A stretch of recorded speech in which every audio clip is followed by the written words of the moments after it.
지난 총선 때 공천 취소에 불복해서 무소속으로 출마했던 그 인사들에 대해서 지금 국민의힘 비대위가 일괄 복당을 검토하고 있다는 얘기가 전해지고 있습니다.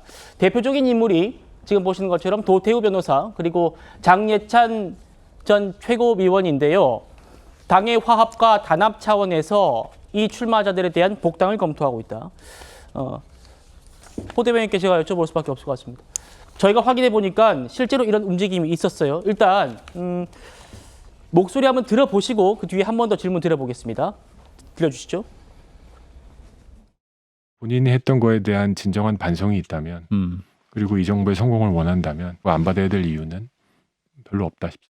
도태우나 우리 장해찬 같은 분들은 당에서는 굉장히 활발한 민주당 투쟁을 했던 그 의원들이고 굉장히 빅스피커로서 역할을 많이 잘했습니다. 당에 그 제대로 된 그 대민주당 투쟁하는 그 재원이 좀 아쉬운 상황이기 때문에 좀 필요하다면 대사면으로서 다 받아들여도 무방하다고 생각합니다.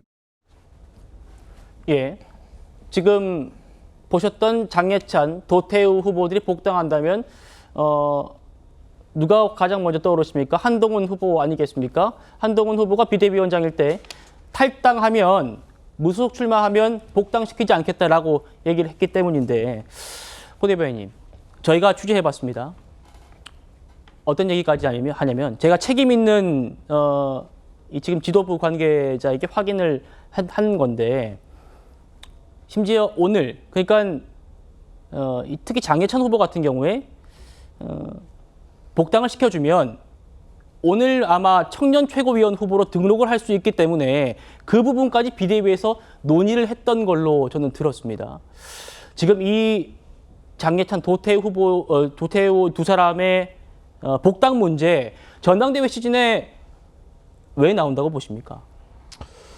장예찬, 도태우 그 두 후보에 대해서는 사실 그 전부터 좀 아깝다, 좀 억울하다 그런 얘기들이 당원 그 일각에서 있었던 것은 사실입니다. 네. 왜냐하면 김준혁, 양문석 같은 그런 사람들 그냥 공천 밀고 나간 민주당과의 그 형평성 그 문제가 제기됐으니까 사실은 이제 장예찬 그 전 최고위원 경우는 아주 이제 그 굉장히 젊을 때 했었던 그 사적인 그 SNS 그런 내용이었고요. 사실은 저희가 이제 읍참마숙하는 중도층의 이제 표심을 무시할 수가 없기 때문에 이제 그런 결단을 했었던 것이 사실이고 그런 면에서 아깝다라는 그런 여론이 있었던 것은 이제 분명하고요. 예. 그러나 이제 그 이분들이 그 공천 취소된 다음에 무소속으로 출마를 하지 않았다면 이런 논쟁 자체가 사실 지금 없었을 겁니다. 그냥 복당을 하자는 여론이 지배적이었을 겁니다. 그런데 무소속 출마를 했거든요. 그래서 그 지역, 해당 지역구에 있는 저희 당 후보들은 또 굉장히 어려운 싸움을 한 것이 사실이고 그래서 이 두 가지 측면이 지금 다 이제 좀 이게 충돌하고 있는 것 같고요. 예. 한동훈 위원장은 제 기억으로는 무소속 출마하면 복당을 시켜주지 않겠다가 아니라 무소속 출마해서 당선돼도 복당시켜주지 않겠다라고 했었던 것으로 저는 이제 기억을 하고 있거든요. 네. 다만 한 가지 저는 이것이 이제 한동훈 위원장을 견제하는 그런 용도로 하느냐 마느냐 그렇게 논쟁이 그렇게 흘러가서는 안 된다고 생각하고요. 예. 저분들 만약에 복당이 안 된다고 하더라도 그렇다고 가만히 있진 않을 거 아닙니까? 오히려 당 밖에서 계속 한동훈 위원장을 이제 공격하고 하는 목소리들을 낼 가능성이 큰데 오히려 어떻게 보면 그게 더 시끄러워질 수가 있는 것이거든요. 그래서 이 문제는 좀 잘 토론해서 합리적인 결론이 나왔으면 좋겠습니다. 알겠습니다. 두 사람의 이 복당 논의 소식에 대해서 한동훈 후보의 답도 있었습니다. 들어보시죠.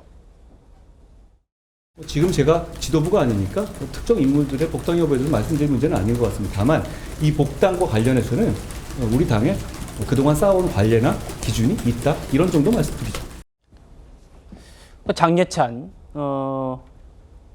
전 청년 최고위원에 대해서는 이재명 대표의 저격수로서 시원하다라는 보수 지지자들이 많긴 했었습니다. 어떻게 좀 바라보셨습니까?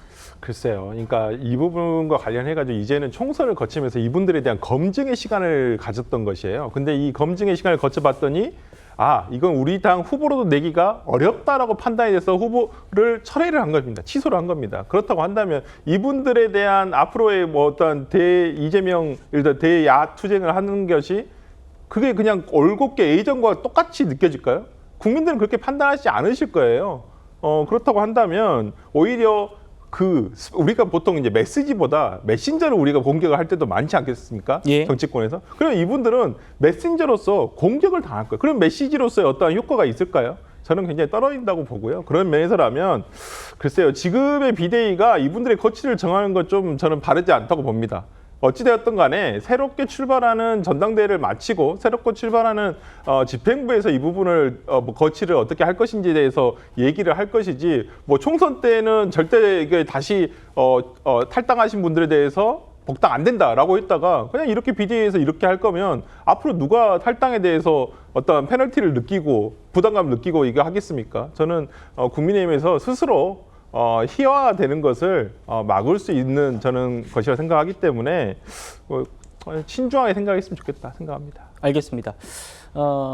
최근 비대위 회의에서 이 문제를 논의를 하려고 했지만 본격적인 논의는 못한 걸로 저희가 파악됐습니다. 지켜보도록 하겠습니다.